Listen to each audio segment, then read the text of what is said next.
Hello everyone, myself Kamal lochan Mohanta, student of RGNID in Social Work Department. Now I am going to discuss about the topic role of women in agriculture in India. So here I would like to start with one eminent person's thought on role of women in agriculture.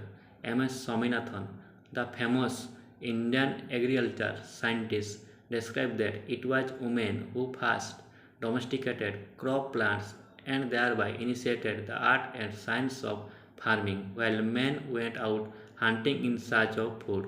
Women started gathering seeds from native flora and began cultivating those of interest for the point of view of food. Women play a significant and crucial role in agriculture development and allied fields including the main crop production such as livestock production, horticulture, post-harvest operation, agro-social forestry, fishery, etc. Now, if we look into some statistics in rural India, the percentage of women who depend on agriculture for their livelihood is as high as 84%.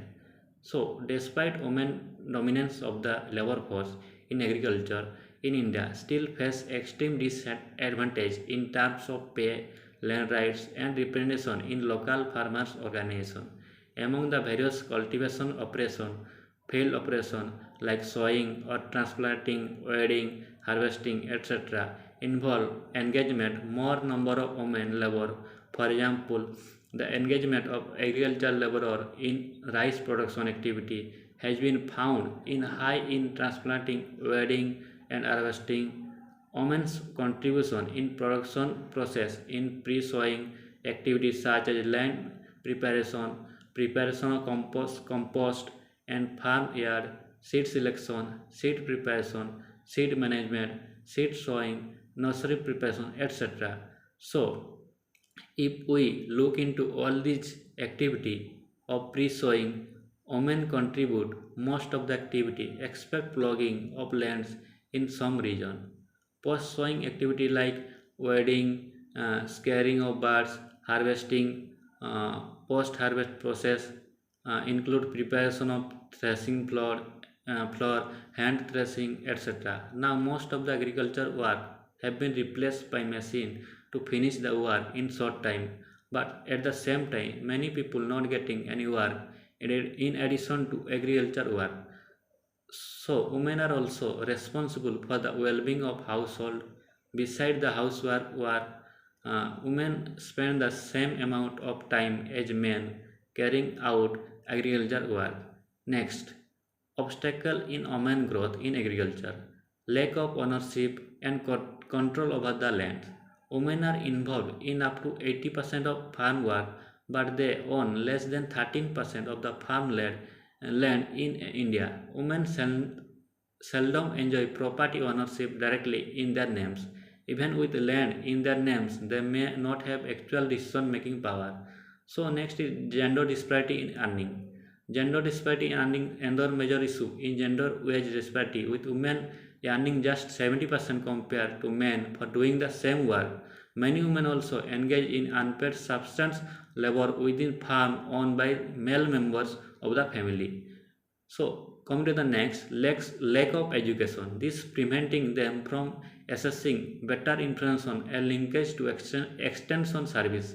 Next is poor access to financing. Poor access to financing is another major setback by women in agriculture.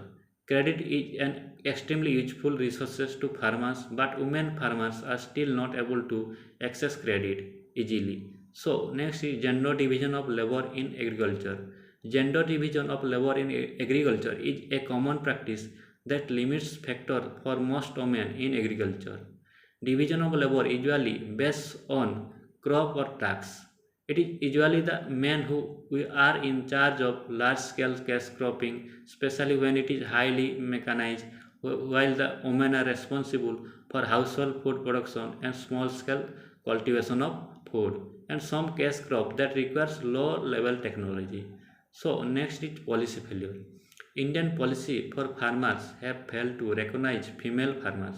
So due to this, it denies the credit insurance and other entitlement of agriculture related scheme for women farmers. Here are some suggestions. Recognition of labor work of working women in the rural economy may be accounted in monetary terms. More facilities should be provided to poor rural women for land, agriculture, and livestock extension service. Priority must be given to women in accessing credit on soft terms from bank and other financial institutes for setting up their business. For buying property and for housing building, measures should be taken to enhance women's literacy rate. A separate education policy for women may serve the purpose. Women must be involved in decision-making bodies that have the potential to introduce structural change. This action will bring some change in the gender relation in the society. Women must be aware regarding their existing rights, access to judicial relief, redress, removing discrimination through legal reforms, and providing legal aid, assistance, and counseling. Government must formulate policy to enhance women's skill and their work in agriculture sectors. That's all briefly about the topic. Thank you.